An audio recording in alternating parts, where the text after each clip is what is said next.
T'imagines un dieu, le plus puissant de l'univers, le maître absolu du ciel et des mortels, qui passe sa matinée à se regarder dans le miroir en cherchant une ride. Juste une seule petite ride sur le front. Et là, la panique. L'Olympe tremble, les dieux se planquent.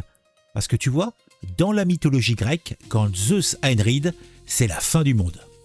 Littéralement. Et pendant que Zeus pète un câble dans son palais en marbre, en bas dans la ville, un humain ordinaire découvre qu'il a un rôle à jouer dans tout ça. Un rôle qu'il n'a pas demandé et une prophétie qui pourrait tout faire basculer. Reste avec moi jusqu'à la fin parce que je vais te dire exactement pourquoi cette série est à la fois brillante et pourquoi Netflix a quand même décidé de la tuer. Et crois-moi, la réponse va t'énerver.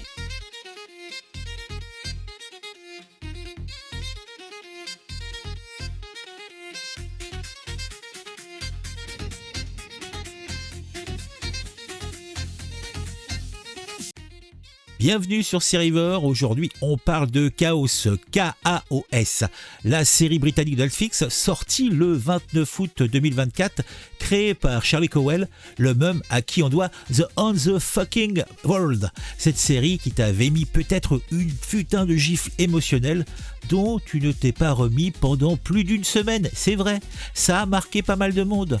Le pitch de base de Chaos, il est dingue. On prend la mythologie grecque, Zeus, Héra, Poséidon, les enfers, Prométhée, et on place tout ça dans un monde contemporain. Une Crète moderne avec des téléphones, des clubs, des bureaucraties.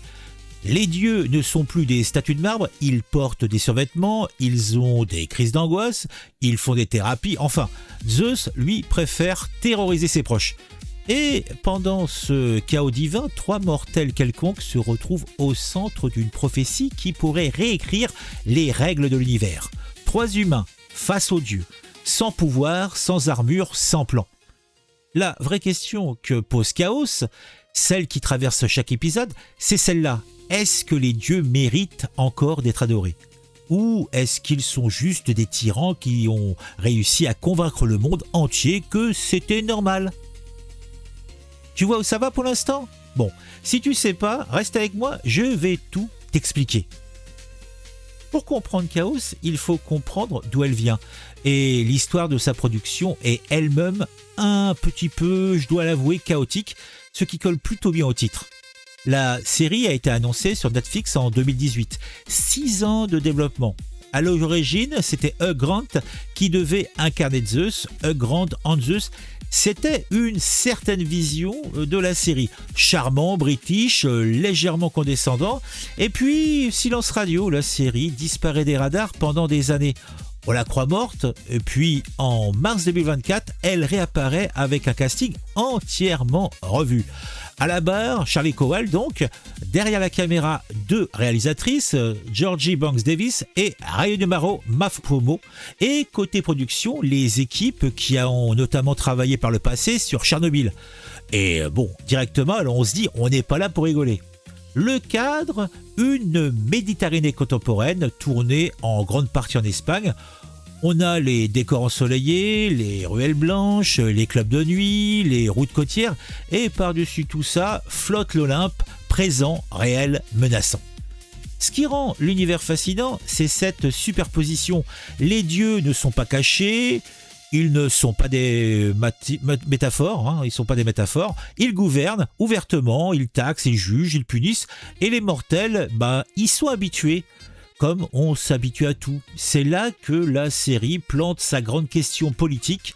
Jusqu'où acceptons le pouvoir arbitraire avant de se rebeller ? Bon, peut-être que maintenant tu veux savoir qui porte tout ça à l'écran. C'est intéressant. Le casting de Chaos, c'est un des atouts le plus immédiat et son argument le plus imparable. En tête d'affiche, Jeff Goldblum en Zeus. Et franchement, c'est un coup de génie absolu. Goldblum joue Zeus comme un PDG bouffi de pouvoir qui fait sa première crise de milieu de vie. Il est paranoïaque, égomaniaque, pathétique et terrifiant à la fois.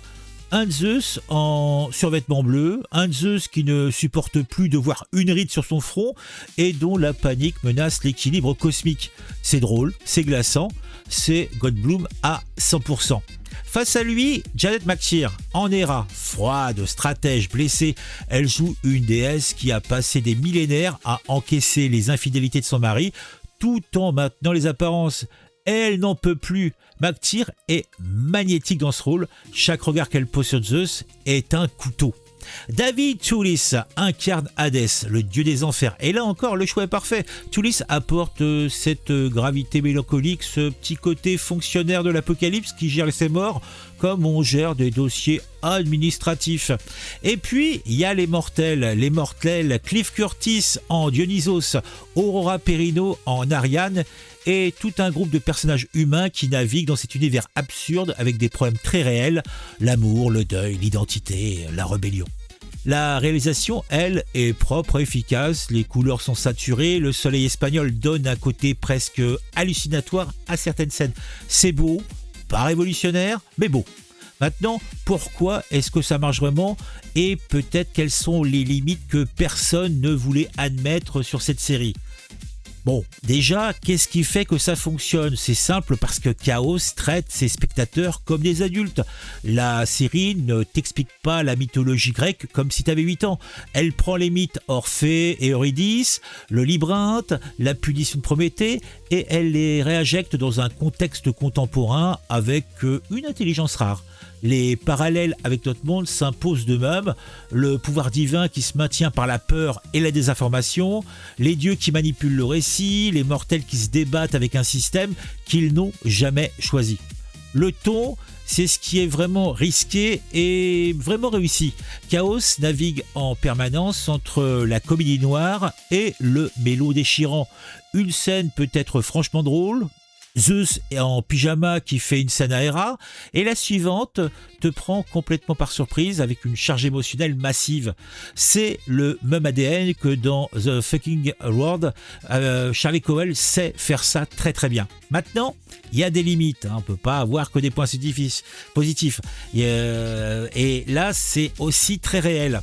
Le principal problème de Chaos, c'est son ambition. La série veut raconter trop de choses à la fois, trop de personnages, trop d'intrigues parallèles. Sur 8 épisodes, certains arcs narratifs ont le temps de respirer, mais d'autres arrivent à la conclusion comme si on leur avait coupé 2 épisodes. Et certains personnages mortels, ceux qui devraient être notre point d'entrée émotionnel, peinent à nous accrocher vraiment. Pas par manque de talent des acteurs, mais parce que l'écriture les écrase sous le poids de l'univers. Résultat, certains spectateurs ont décroché, pas par manque de qualité, par excès de complexité, d'accumulation. On sort parfois d'un épisode avec l'impression d'avoir vu quelque chose de brillant dont on n'a saisi que 70%.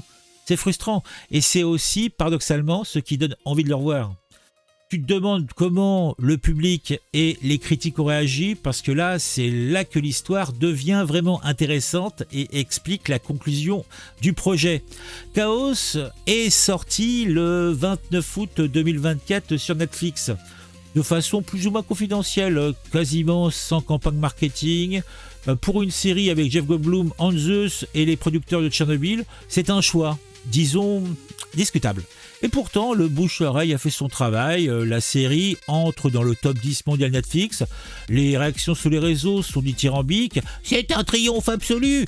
Selon The Guardian, une tragédie très originale et contemporaine pour Télérama. Sur X, t'as les spectateurs qui réclament une saison 2 à corps et à cri. Et 4 semaines, Chaos cumule un peu moins de 100 millions d'heures visionnées, 98 900 000 pour être précis, soit environ 14-15 millions de vues. C'est pas rien, mais Netflix, ça suffit pas. En octobre 2024, le couperet tombe, Chaos est annulé. Après une seule saison, Netflix change même la désignation de la série de saison 1 à non communiqué. Façon propre, il me semble, d'enterrer tout espoir de suite. La raison officielle, la chute d'audience après les premières semaines et une réception critique jugée trop mitigée pour justifier le budget. La vraie raison qu'on peut lire entre les lignes, c'est une série trop dense, trop exigeante, qui demande de l'attention dans un paysage où Netflix veut du contenu qui se consomme passivement. Et c'est là que Chaos devient presque symbolique. Une série qui parle des dieux, qui exercent un pouvoir arbitraire sur des mortels, qui n'ont pas leur mot à dire, annulée arbitrairement par la plateforme, qui décide de son destin. Franchement, tu aurais pu le mettre dans le scénario, hein. Tu peux l'écrire.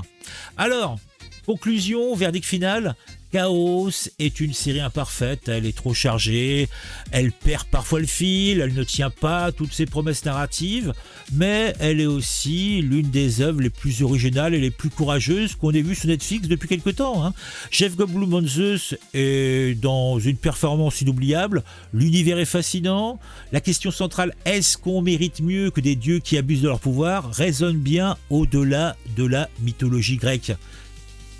Est-ce que tu regardes Chaos, toi? Est-ce que tu l'as vu? Est-ce que ça te donne envie de le voir? Moi, en tout cas, je l'ai vu et sans hésiter, je le regarderai dans quelques années. J'ai un œil critique, je sais que toi aussi, tu vas te perdre peut-être dans certains épisodes, mais j'ai aussi la certitude que tu vas voir quelque chose de rare, quelque chose de précieux, quelque chose qui ne ressemble pas à toutes les séries qui sortent sur Netflix par exemple. Et la vraie question que je te laisse maintenant, est-ce que Netflix mérite encore qu'on lui fasse confiance pour commander des séries ambitieuses? Puisque quand ils le font, si c'est pour les annuler dès que ça demande un petit effort d'attention, est-ce que c'est bien raisonnable? Réponds-moi sans attendre en commentaire sous la vidéo. N'oublie pas de mettre le j'aime de l'amour, de mettre le commentaire du plaisir. C'est important pour la visibilité de la chaîne. C'est important surtout si tu apprécies mon travail. En tout cas, on se retrouve très vite, hein. N'oublie pas, si tu penses à regarder une série, pourquoi pas tenter l'expérience Chaos. Et dis-moi après en commentaire ce que tu as ressenti. Voilà. Et puis pour ceux qui ont connu la série au moment où elle est sortie, qu'est-ce que vous avez ressenti quand celle-ci a été annulée? Bon, à très vite sur la chaîne du Seriver, prenez soin de vous.